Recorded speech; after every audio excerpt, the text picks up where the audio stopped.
ഹരീഷാണെങ്കിൽ ഓരോന്ന് പറഞ്ഞ് സുധി എങ്ങനെ കളിയാക്കാണ്.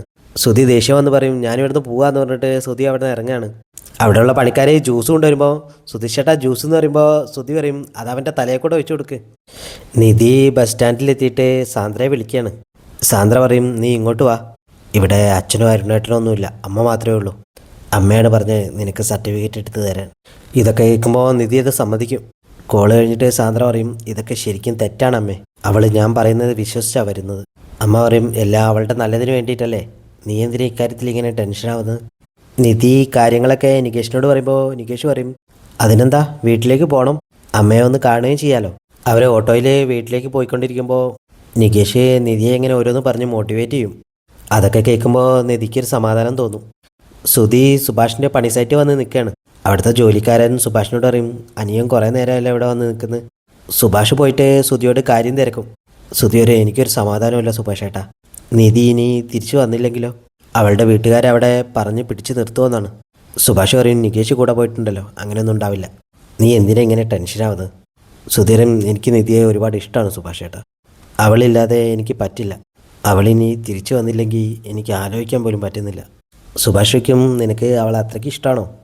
ആണെന്ന് സുധി പറയുമ്പോൾ സുഭാഷ് ചോദിക്കും അത്രയ്ക്ക് സ്നേഹമുള്ള പെൺകുട്ടിയോട് ആരെങ്കിലും നുണ പറയുവാടാ, ആ സ്നേഹം കൈവിട്ട് പോകാതിരിക്കാനാ സുഭാഷ് ഏട്ടാ ഞാൻ നുണ പറഞ്ഞത്. എനിക്ക് അവളോടല്ലേ സ്നേഹമുള്ളൂ, അവൾക്ക് എന്നോടൊരു കമ്മിറ്റ്മെൻ്റ് ഒന്നും ഇല്ലല്ലോ, അതുകൊണ്ടാണ് എനിക്കൊരു പേടി.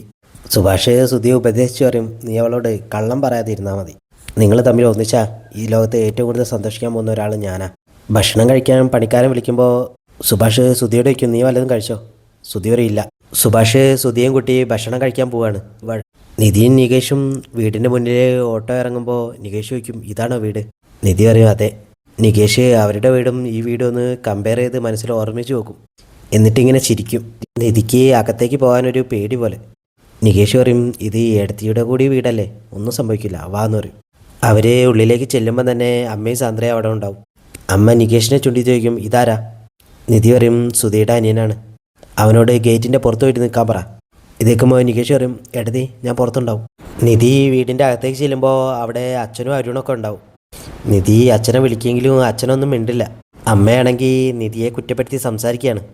നിധി പറയും എനിക്ക് വേറെ വഴി അറിയില്ലായിരുന്നു, ആ കല്യാണം വേണ്ടെന്ന് ഞാൻ എത്ര തവണ പറഞ്ഞതാ, നിങ്ങൾ ആരെങ്കിലും കേട്ടോ. നിങ്ങളെയൊക്കെ ഇങ്ങനെ കാണാൻ പറ്റുമെന്ന് ഞാൻ ഒരിക്കലും വിചാരിച്ചതല്ല. എല്ലാവരോടും കൂടി നിധി ഒരു സോറി പറയും. അരുൺ പറയും നീ ഞങ്ങളെ കാണാനായിട്ട് വന്നതല്ലല്ലോ, നിന്റെ സർട്ടിഫിക്കറ്റിന് വേണ്ടി വന്നതല്ലേ. അരുണും നിധിയെ ഇങ്ങനെ കുറ്റപ്പെടുത്തി സംസാരിക്കുകയാണ്.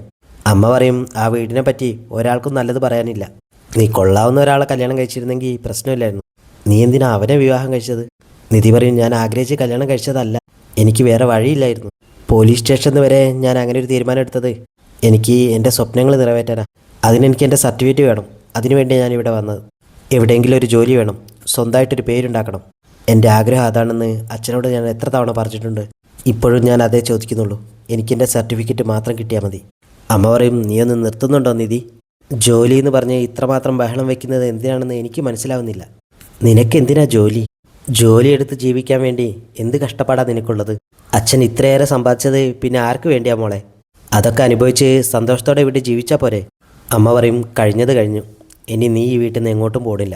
5 ആണുങ്ങൾ മാത്രം താമസിക്കുന്ന വീട്ടിൽ പോയിട്ട് താമസിക്കേണ്ട പാപമൊന്നും എൻ്റെ മോള് ചെയ്തിട്ടില്ല.